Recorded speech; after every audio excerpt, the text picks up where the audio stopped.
ఎక్కడి చూసినా ప్రపంచం ముంగిట మరో యుద్ధం ప్రారంభమైంది. మూడో ప్రపంచ యుద్ధం వచ్చేసింది. ఇజ్రాయెల్ ఇరాన్ మధ్య యుద్ధంతో పశ్చిమాసియా రగులుతుంది.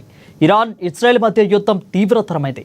ఇరు దేశాల దాడులు ప్రతి దాడులతో పశ్చిమాసియా రణరంగంగా మారింది. ఇక యుద్ధం విమానాలతో ఇరాన్పై ఇజ్రాయెల్ భారీగా విరుచుపడుతుంది.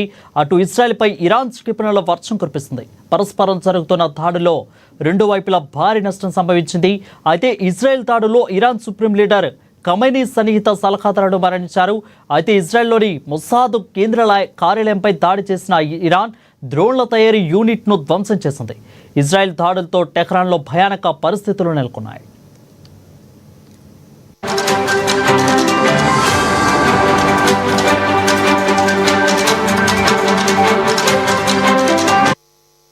ఇక ఇరాన్ రాజధాని టెహ్రాన్పై ఇజ్రాయెల్ చేసిన దాడులు అత్యంత సీనియర్ సైనికాధికారి, అదేవిధంగా Iran supreme leader Ayatollah Ali Khamenei సన్నిహిత సలహాదారుడు అయిన అలీ షద్మానీ మృతి చెందినట్లు ఇజ్రాయెల్ దళాలు వెల్లడించాయి.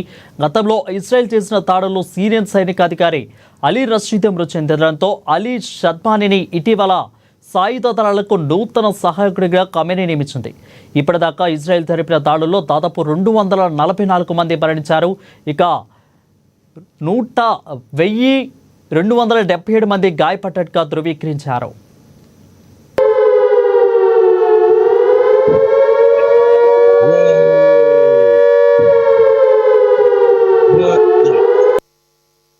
ఇక అదేవిధంగా టెహ్రాన్ గగనతలంపై పూర్తి నియంత్రణ సాధించామని ఇజ్రాయెల్ సైన్యం అప్పటికే ప్రకటించింది.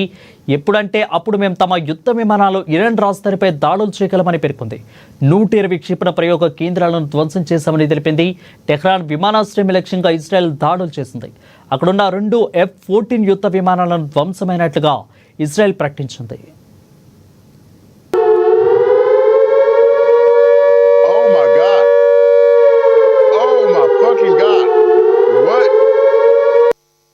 టెల్ అవీవ్ పై ప్రయోగించడంతో భారీ నష్టం సంభవించినట్లు సమాచారం. పలు భవనాలు, వాహనాలపై క్షిపణులు పడడంతో మంటలు ఎగిసిపడుతున్నట్లు సమాచారం. అయితే మొసాద్ ప్రధాన కార్యాలయం పైన ఇరాన్ దాడులు చేసినట్లు తెలుస్తుంది.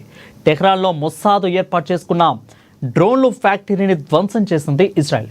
అయితే గిలాట్లోని ఇజ్రాయెల్ సైనిక నిఘా కాంప్లెక్స్ పైన క్షిపణి ప్రయోగించినట్లు ఇరాన్ తెలిపింది. ఇప్పటిదాకా దాదాపు 370 క్షిపణులను ఇరాన్ ప్రయోగించింది. ఇజ్రాయెల్లో 24 మంది మరణించగా ఇక 500 మంది పైగా గాయపడ్డట్లు తెలుస్తుంది. సోమవారం ఇరాన్ జరిపిన దాడిలో ఇజ్రాయెల్లోని హైఫాలోని చమురు శుద్ధ కేంద్రంపై ధ్వంసమైంది.